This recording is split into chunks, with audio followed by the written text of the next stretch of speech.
Hey everybody, welcome back. I got a much deserved L in the last one. I can't deny it.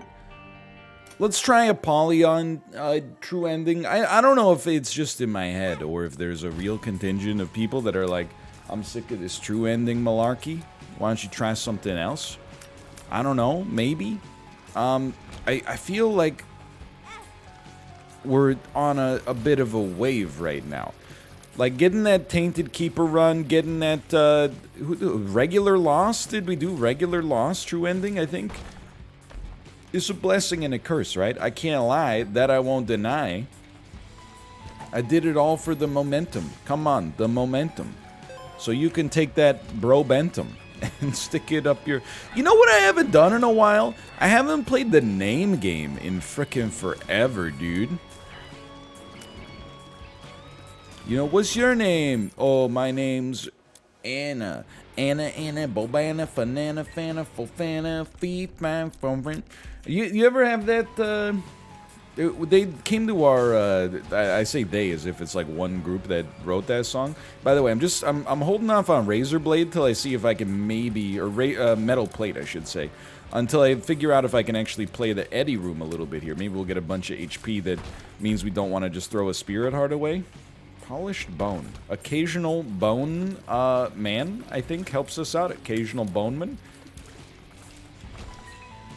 Like a group came to our school and sang that song like at least 50 times in the same assembly when I was in elementary school. I was in like maybe 7th grade. They were like, okay, everybody, like, walk, because we had like it was a 2-building school, which sounds way more impressive than it actually was. But they were like, okay, walk over to the regular school from like the middle school portion of it.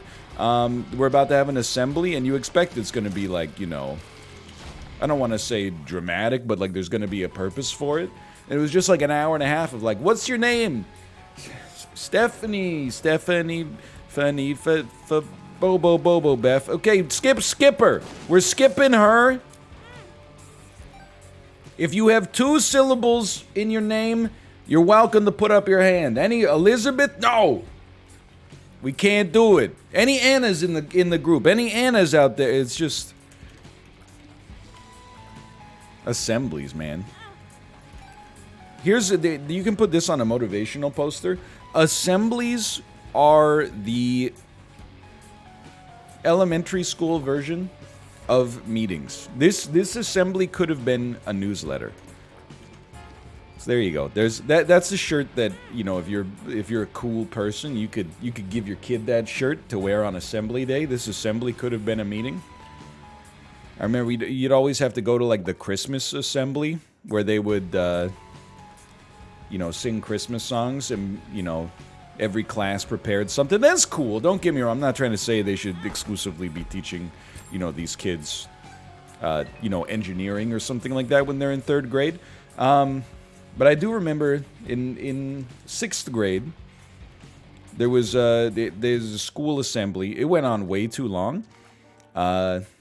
And like a 3rd grade class performed this song called Do They Know It's Christmas? Or Is It Christmas Yet? Not Do They Know It's Christmas. They'll change the tone of this a lot. And it's like a rhetorical question, right? They go, is it Christmas yet? And then me and like, I wasn't the first. This doesn't make it any better. I was just like someone who went along with it. I was an accomplice. But someone started shouting, no! Pretty funny, right? Circle of protection, man? I don't know. You're in my circle of trust, Fokker. That's from, it's not a swear word, it's from Meet the Parents. It's a guy's name. I'll take it. You know what happens when you end up outside of the circle of trust, Fokker? Me neither. Okay, so I think it's like one more play, and then the fun begins. I'm gonna take Metal Plate first, just to be sure here. Anyway, long story short, I thought I was hilarious, and despite, you know, when you're a kid, the rules, like, don't make sense to you, right?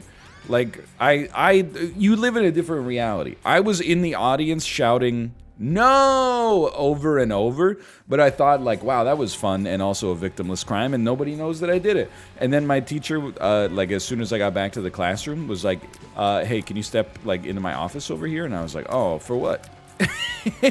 Anyway, I had to write a letter to the 3rd grade class and be like, I'm sorry that I ruined your performance by... I mean, I'm not trying to say, like, I didn't do anything, you know, like, I put a real damper. I was a heckler. I was also 11. I've forgiven myself, you know, the wounds of what has come before, but I thought it was like a, what is it called, like a pantomime? Where, you know, like someone comes out onto the stage, like like a witch runs by or something like that, and she goes, shh. And then, like, the hero comes out and goes, did you see a witch anywhere? And then, like, all the audience goes like, yeah, yeah, yeah, yeah. You know what I'm talking about? No? All right. All right. All right. My bad, then. By the way, this run is, like, it's not that good right off the bat, but we did what we could there. I think we should take a spear at heart. Honestly, hear me out here. I think we should take this. I don't think we should suck that up, even for 7 cents. It's less about, like, the cost and more about, like, the fact that we're never going to use the Bible on purpose. Yes, I know, okay? But it's a guaranteed mom kill, dude. Not just mom, but mausoleum mom. Be that as it may, when you've been around the block a few times, you look at you don't need an instant mom KO. It doesn't provide you with anything. Mom's a nice little break where you get to go, oh, I'm gonna stretch my legs a little bit and beat this super easy boss and never have to suffer the consequences of hubris at all. So we'll suck up the key piece here. I think early on it's more valuable to get the stat upgrades than it is to get the extra angel chance, especially because the angel chance meaningfully is going to be 0 on our next floor, and then we could make it 100 after that, just by ignoring the deal with the devil, right? Anyway, I mean, that's a pretty... I know I said some negative stuff, but that's a pretty good Eddie floor. You know, it's floor 1. On 2 HP, we got a lot of money and a double void. Like, that's pretty solid. Dude, I haven't thought about assemblies in a long time. Hello, polished bone. I'm very thankful, like, that I work in a job. I mean, there's a lot to like about doing Twitch and YouTube, don't get me wrong. One of the things that I think people don't talk about that much, because a lot of people in the Twitch and YouTube space didn't really, at this point, transition from another career. You know, they just sort of, like, right after college, they were like, here I am, doing everything I can, holding on to what I have, pretending I'm a Superman. But as someone who, you know, briefly worked in white-collar employment, not having to go to meetings 2 times a day is freaking sweet, dude. It rules. I'm not trying to rub it in for anybody out there, but, like, don't get me wrong, by the way. I'm sure people are like, oh no, he's another meeting hater. There's importance to meetings, and if anything, I actually think, like, we definitely take, by the way, but I definitely, genuinely, in my heart of hearts, think people underrate meetings a little bit, or that they want to throw the baby out with the bathwater and be like, let's never do any meetings ever. I think it would honestly be for the best if, you know, even YouTubers and streamers did group meetings from time to time. Just talk about, like, where everybody's at, and, you know, start... Anytime I have, like, a meeting of that sort, which is not very common, I usually leave feeling like, oh, like, I'm more on the same page with this person now. I feel, like, more energized and, like, excited, you know? I think it can stoke inspiration when they're done well, and collaboration, but, like, when you have meetings, like, literally, you know, 2 times a day over nothing, that's where you start to be like, really? I think maybe there's... I'm gonna ignore it, honestly. I think we can do better. I've had better. Liar, Liar. Jim Carrey. Anybody? I did watch about 15 minutes of Liar, Liar this weekend, but I haven't finished it yet. I haven't gotten the chance to finish it yet, so I'm gonna reserve judgment. I think it's a funny movie. I'm gonna reserve judgment until I finish it. I will say Liar, Liar for me is much like Miss Doubtfire. It's in that a subgenre of movies, romantic comedies, where a deadbeat dad faces consequences for his actions, but then like at the end of the story redeems himself. I know they're considered kind of like feel-good stories. I gotta be honest, sometimes it's kind of like a feel-bad story.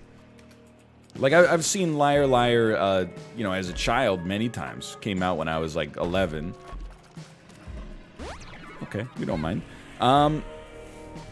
I know how it ends. It ends with Jim Carrey after, missing his son's 5th birthday to sleep with his boss. He loses the ability to lie, which had been a serious occupational advantage for him up to that point. And then he learns, like, hey, now, like, I realized how much it hurts my son when I lie to him over and over and over. So he kind of is like, he stops his ex-wife from moving to Boston with her new stepdad, or with her new husband, and yada, yada, yada, right? It's supposed to be a feel-good story about how he discovered how to be, like, a good dad. Actually, kind of like a feel-bad story about how his ex-wife's new husband continues to be haunted by the ghost of her previous marriage constantly. And, like, Jim Carrey was kind of like a deadbeat for the first 5 years of the son's life. And now, all of a sudden, the new husband, who is actually, like, a very well-meaning stepdad, even though we're supposed to laugh at him because he can't do the claw as well as Jim Carrey can do the claw. Which, I mean, come on, how are you supposed to compete with Jim Carrey when it comes to physical humor? Like, he might not be the most cerebral comedian on the planet, but his face is made of, like, silly putty, man. It's not realistic to expect anybody to meet those standards. And then, like, the dude is, like, he's such a nice guy, and he's like, oh, I gotta move to Boston, but, like, I love you and I love your son, my stepson. Would you move to Boston with me and marry me? And she's like, oh, fine, but only because my husband's such a piece of crap, or my ex-husband. And then he has like one good day and he realizes the error of his ways, and she's like, oh, sorry, like, we'll find a way to, like, he basically like dooms their new relationship because he learned how to like not be a piece of crap after an exercise in divine intervention. Like, don't get me wrong, it doesn't undermine the purpose of the whole movie. It's just like, as a kid, you're like, oh, what a feel-good story. As an adult, I put myself in Carrie Elway's shoes, and I'm like, I don't know if that's how you pronounce his name, by the way, but I put myself in his shoes a little bit, and I go like, wow, screw me, I guess. Like, I'm a super good guy, but I guess because I can't do the frickin' claw, F me, I guess. I'll just, quit my job and move here, I guess. I know he said, I guess. He loves to say, I guess. That's like his thing. Let's explore a little bit more. We're not in a rush. Anyway. Brimstone bombs. Look, if we get a lot of bombs, I may regret not taking brimstone bombs, but I'm pretty stoked with where we stand right now. This run seems pretty good. We could, there's a battery charge available, so sure, I love that. Look at that, I love that. I love that for me. We'll save credit card for maybe deal with the devil in the future. What was I talking about a second ago? Before I got off on this liar, liar tangent that justified the existence of this episode completely? I don't know. I've had better. Anyway, good, fun movie, funny movie. Look at the movie, smile, funny movie. This is our second secret room. I hate it. I don't hate it. I'm excited. Look, I'm a bullion. I have a perspicacious demeanor right now. Boo, get some new material, and then the bird looks at his cue cards and he's just got like 12 cue cards that say perspicacious on them. Look, I have a large vocabulary. It's not because I'm particularly intelligent. I just read a lot of books as a kid, and I think that leads you to having, you know, when your brain is still at its most plastic, a lot of that stuff gets stuck in there, right? Which is good. It's good. As an adult, if you learn like one new word a year, you're honestly way ahead of the curve. And I mean that with total sincerity. I also think like having a large vocabulary, like a word of the day calendar is kind of a weird thing to me. I unless you're studying for the SATs, sorry, you can tell I'm, you know, particularly articulate as a result of the burp that I inserted into the word there. I don't think there's merit in having a large vocabulary. If anything, like, take it from somebody who has a, you know, prodigious diction. I don't think it makes me a smarter person. I don't think it makes me a better person. And if anything, it simply leads to, I don't want to say it leads to negativity, but when you use quote-unquote fancy words instead of salt-of-the-earth, blue-collar words, some people out there have a tendency to think that you're putting on airs just to appear better than them, which is really not the case. If anything, I actually feel like being a good communicator is more about, you know, being able to phrase things in a way that people understand, rather than phrasing them in the, you know, the most unambiguous way possible, which is the folly that I find myself chained to at all times. So I think if you're an effective, you don't have to have a large vocabulary to be an effective communicator, I guess is what I'm trying to say. Now that's a heck of a room. Now that is a heck of a room. I'm willing to invest here. I mean, I might as well. It's all pause button, always has been. This, I just have to do it now because it's just weird. I don't even want that though, man. Like, I don't even want that. I don't know if I want Yum Heart either, but I guess I'll suck up double pause button. Yum Heart, I don't know. I'm looking at this and I'm like, wait a second. With double pause, or even single pause button for that matter, couldn't I, like, pop it and literally just walk into an enemy with Circle of Protection and have them not die, but take an awful lot of damage in the process? Maybe? Maybe not? I don't know. I don't have an answer for you. Credit card must wait a little bit longer. Blood puppy. I don't know. Figure out what it is you do. We don't really care for that. Hold on. Blood puppy Isaac. No, not blood pressure. I got a 2-day weekend now. Spawns a familiar that chases nearby enemies and deals damage to them. After killing 15 enemies, Blood Puppy becomes angry and deals more damage. It drops a half red heart for every 10 enemies it kills. It will also try to attack Isaac, which I'm assuming is me. Oh, okay, I see. So, Blood Puppy is a familiar, and then as it kills enemies, it gets angry. When it gets angry, it does more damage to enemies, but it can also hurt us. But we can do damage to it in order to unanger it. It does, apparently it also has a third phase that it gets even angrier. I don't know, man. It seems like a lot of mental overhead, but I have to imagine, he said naively, that they wouldn't make a familiar that can attack you unless that familiar was pretty good. I'm hoping that's the case. What are we on here? Necropolis 1. Okay, very important. You know, we actually just want to make sure we're saving, pardon me, a couple of bombs. I got the caffeine burps, man. I don't know. Made the cold brew a little super strong this morning.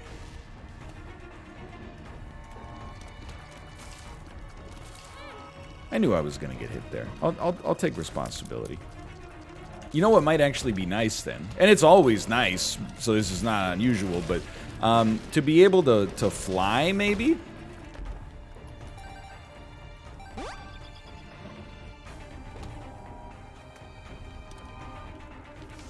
Not worth it. We gotta save some bombs, but yeah. To be able to fly so that Blood Puppy maybe couldn't hit us when it got angry, but it could still hit other enemies. Okay, that was very dangerous.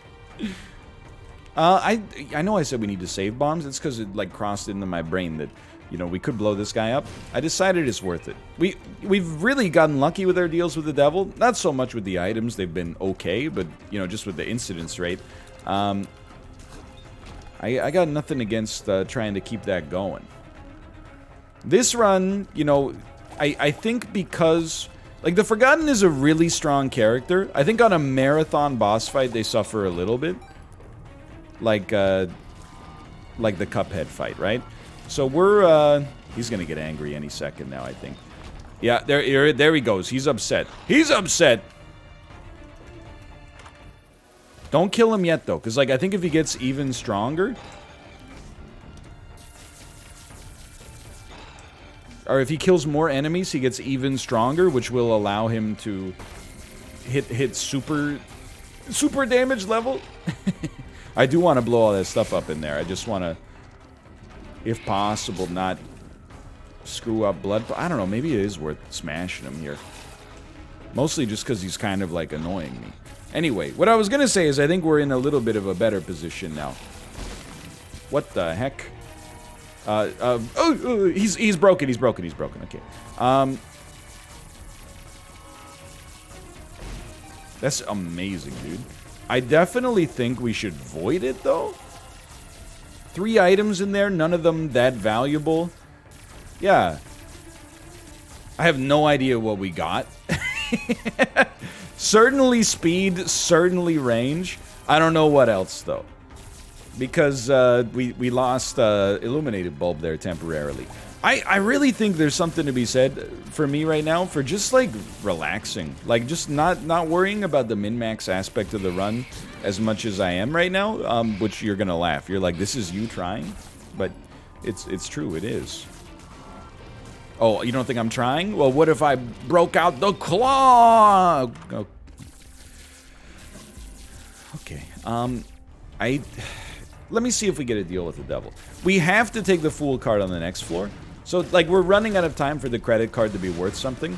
And we really have had, like, a history over many years of holding the credit card, waiting for something awesome to show up, and then just literally having to throw it away at the end of the game because there's no shops or deals with the devil remaining.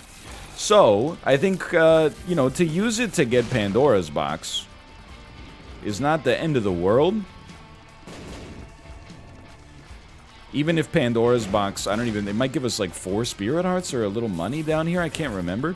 But at least it's something. But it would be better on a deal with the devil, which we kind of beat the odds on a little bit again. I think you totally just accept that this is not bad. Get Cambion Conception. And Cambion Conception, and Little Delirium for that matter, but mostly Cambion Conception. I have to remember, Cambion Conception is... not when you... it's when you get hit. Immaculate Conception is when you pick up HP. Yeah. He's got it. He's got it all figured out. I'm hip. I'm with it. We still don't want Pandora's box. Get me out of here.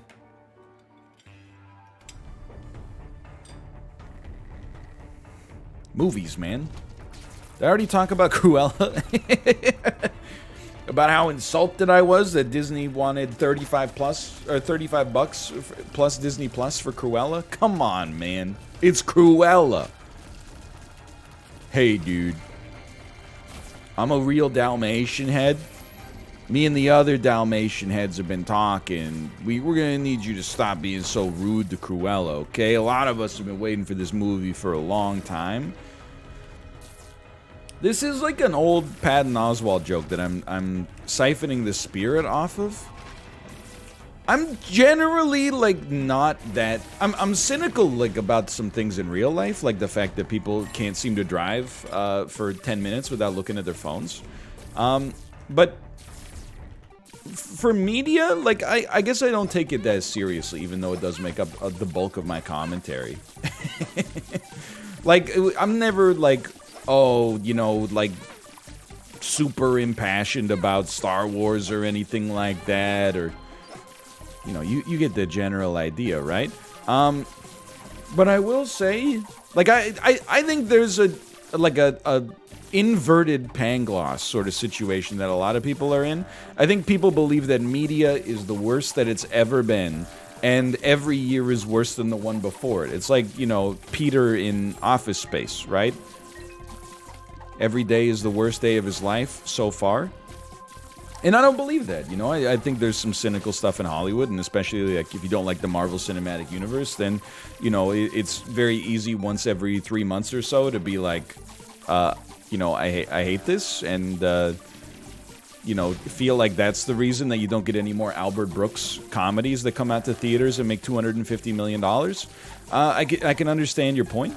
But we're past the era of broadcast news, you know, being a critical darling, okay? We moved on. I think there's so much positivity in the media space. You know, streaming has really legitimized, again, serialized television in particular, or serialized formats. Documentaries are, like, having an incredible sort of, like, golden era right now as a result of the rise of Netflix and Amazon Prime and so on and so forth. HBO, even.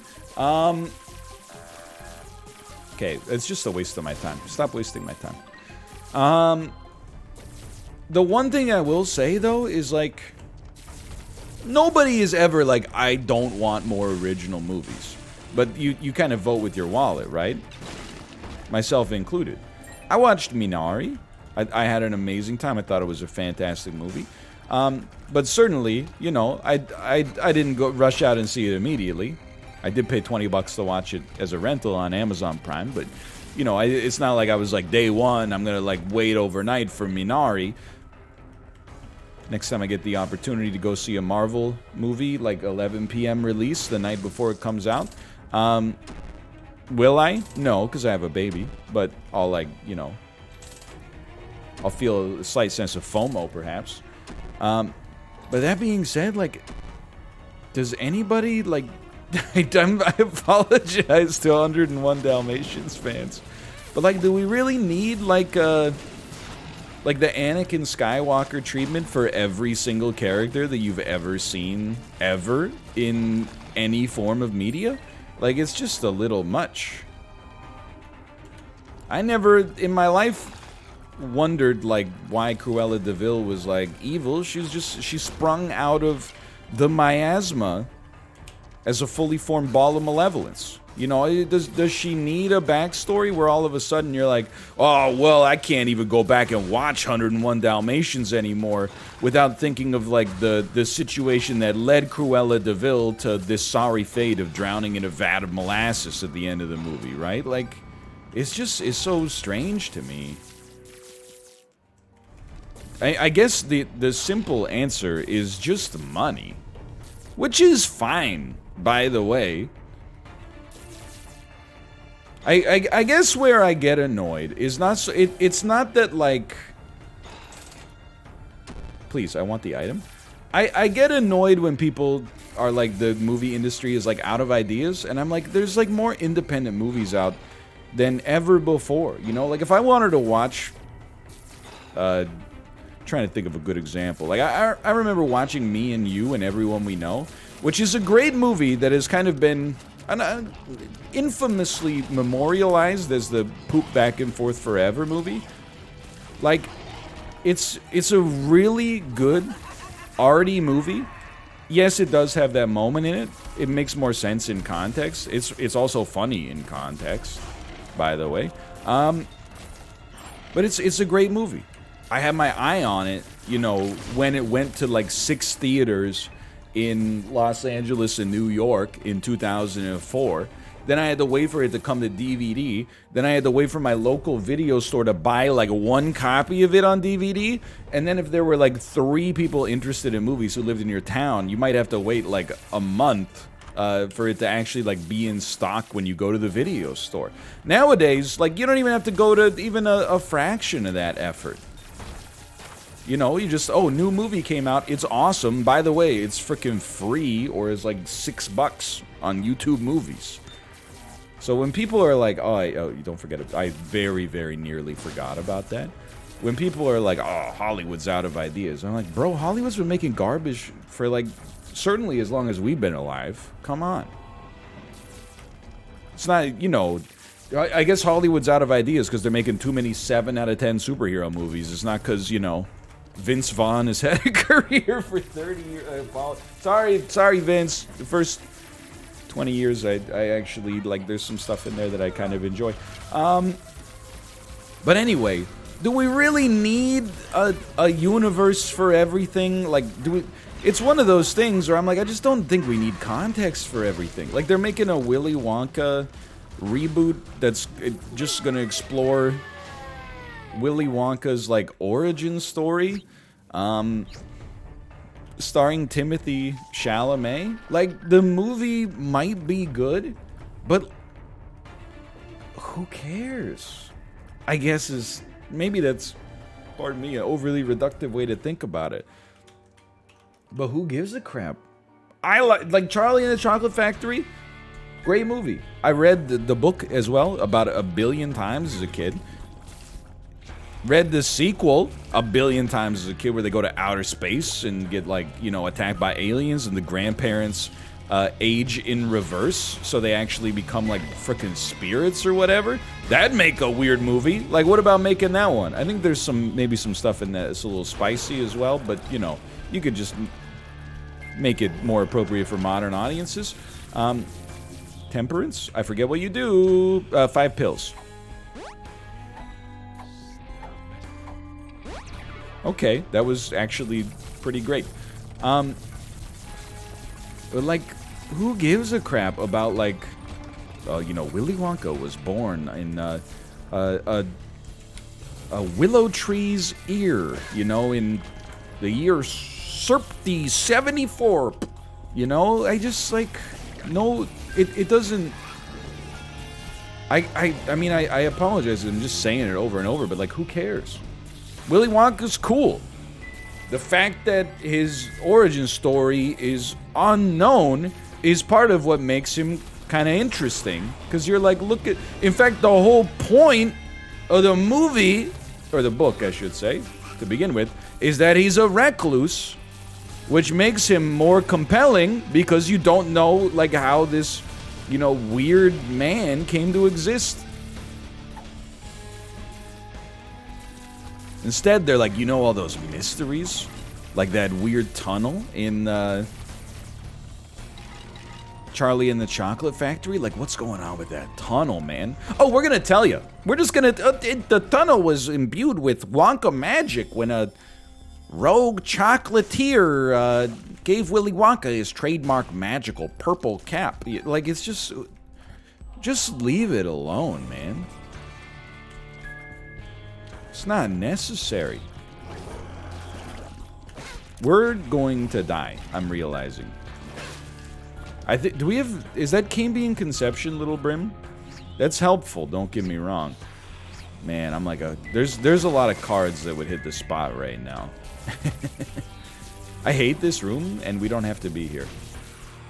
And in the end, like, I do want to say, it's just a movie. So, like, I don't really care. I'll just, like... Even, like, for all the, perhaps, negativity that I've said about it so far, if it's bad, I won't watch it. And, you know, no, who cares? If it comes out and people are like, believe it or not, it's great, then I'll, you know, go see it and be like, you know, I apologize for I'm ashamed of my words and my deeds. But it's just like, come on, man. Who's going to see that? And I'm mad at you, really. Who's going to see that? I, by the way, have no idea why our brimstone, like, little brims are homing here. Let's go! He's a genius! We could use either of those, but on the other hand, what if we just did that instead?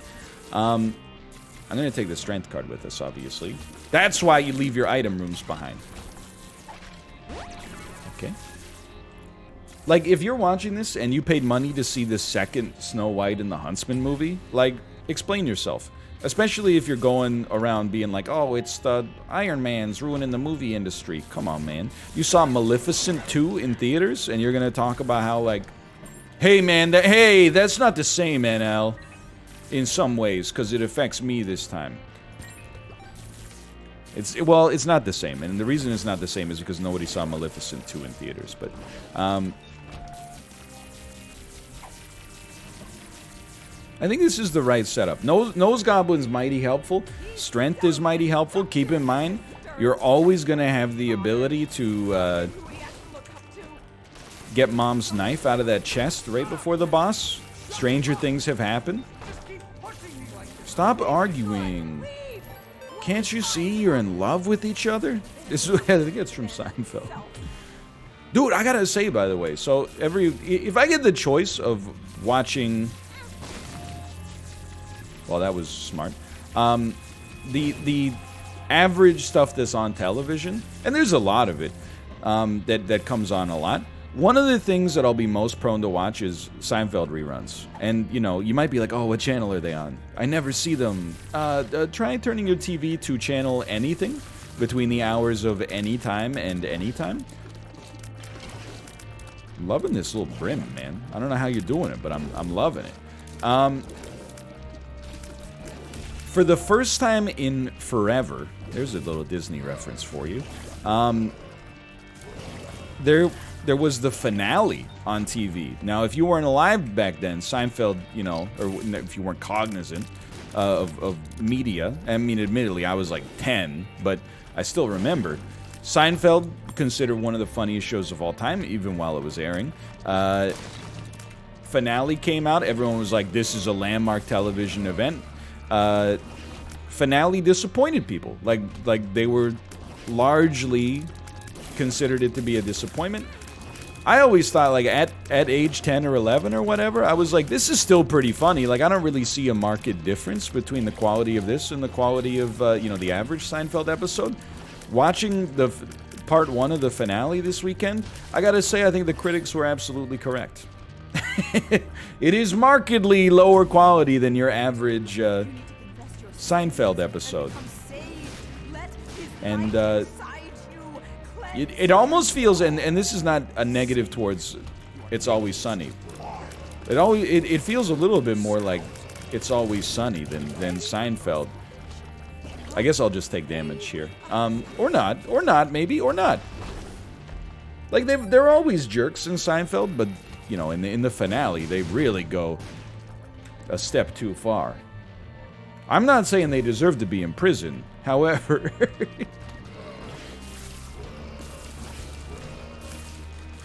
I think it ends, or maybe I watched both of them now that I think about it, but I also like the way that it ends a little bit more than the average person, with Jerry giving the jokes in the cell block. Hey, what are you in for? Grand Theft Auto? Oh, hey, don't steal my jokes. You get off the stage, you sturweys.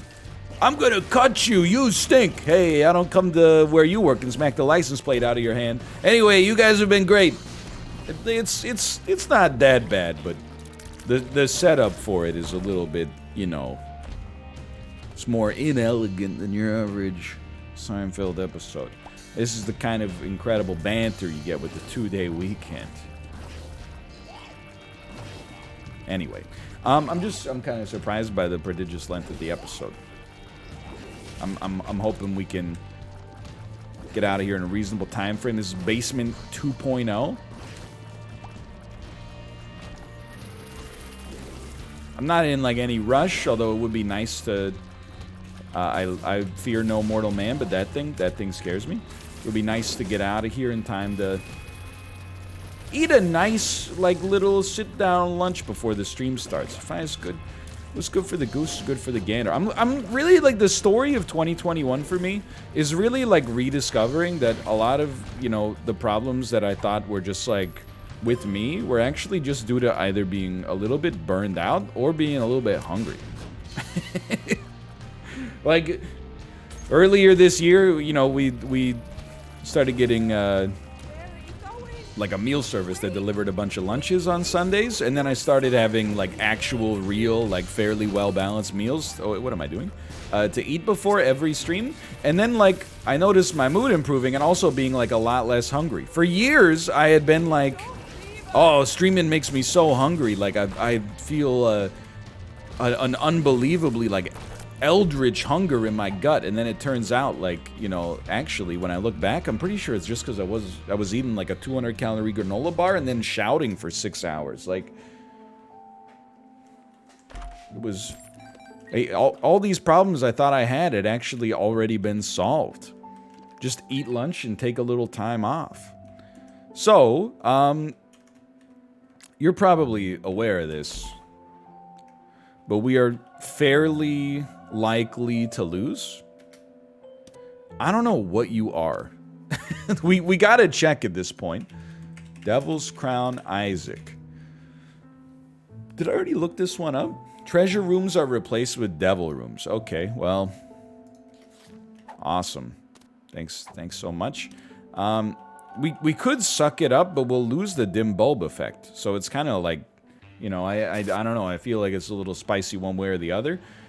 That being said, I have learned, I think, the dream for us right here, don't stand there, oh my god, is going to be using the strength card on the next phase. I'm starting to get to the point where I'm a little bit more comfortable with this phase. The brimstone attack is still largely BS, in my opinion. But we're definitely getting a little bit better at that. We have a run that's like pretty strong for dealing with a single enemy. Mostly because of Nose Goblin, which is a trinket that's better than like 90% of the items. Well, probably like 95% of the items in the game. So just being able to stack up like some progressive damage, even if our own damage in particular is not that strong. Wonder if Fear Shot is like making the beams less likely to target me. Because we really haven't even really had to dodge at all there.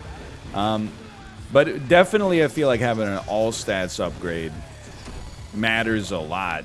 Or disproportionately more during the next phase. Like, that was really easy. That was really easy. Now remember... That was sick. Remember, you have Blood Puppy, apparently. Oh, I'm so stupid. Not doing what I wanted to do. We could get another card. At the risk slash... I mean, it's not really a risk. It's more of a guarantee. The guarantee of not having Illuminated Bulb anymore. I choose not to. I think we have a better setup with the guaranteed stat upgrade rather than getting a card that, you know, could be worth something, could be worth nothing. I was wrong, I think, by the way. I think that Blood Puppy is going to be basically garbage for us for now. But over time, once we get to the next phase, I think Blood Puppy's going to be frickin' sweet. Because it should do damage... Ooh, lucky. It should do damage to the enemy that chases us in the dirt. I'm not safe here. I'm safe. Okay, that was really good. Dude, Little Brim, I don't know, what is this always how Little Brim, well, by always, I mean, is this always how Little Brim has worked since Repentance came out? Like, it shoots automatically when its trigger is... Oh, it's a King Baby effect, isn't it? When it's charged up, it automatically shoots and it targets the enemy. Like, that's probably actually our best damage dealer, combined with Nose Goblin. We're gonna win. I really thought we were gonna lose. I underestimated the quality of this run. We could still lose, to be clear. I've turned a lot of wins into losses on this fight recently, but I think that's also just due to having a disproportionately large sample size. You know, I've been doing the fight a lot recently.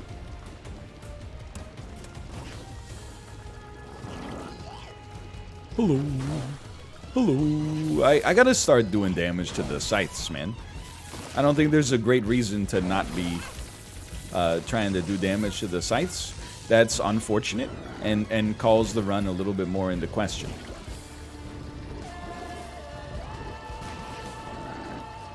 You know what I'm thinking?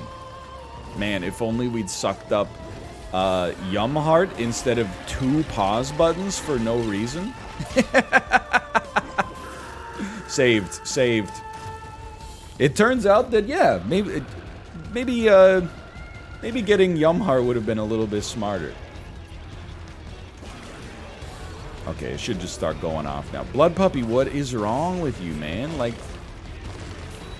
this is your opportunity. This is your perfect chance. Duba, stack that damage. Booger tears.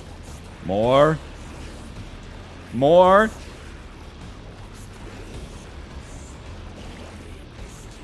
That's a tough one.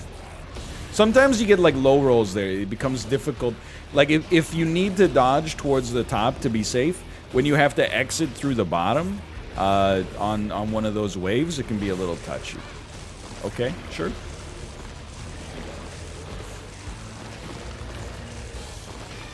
Three HP, so we can get hit 2 times.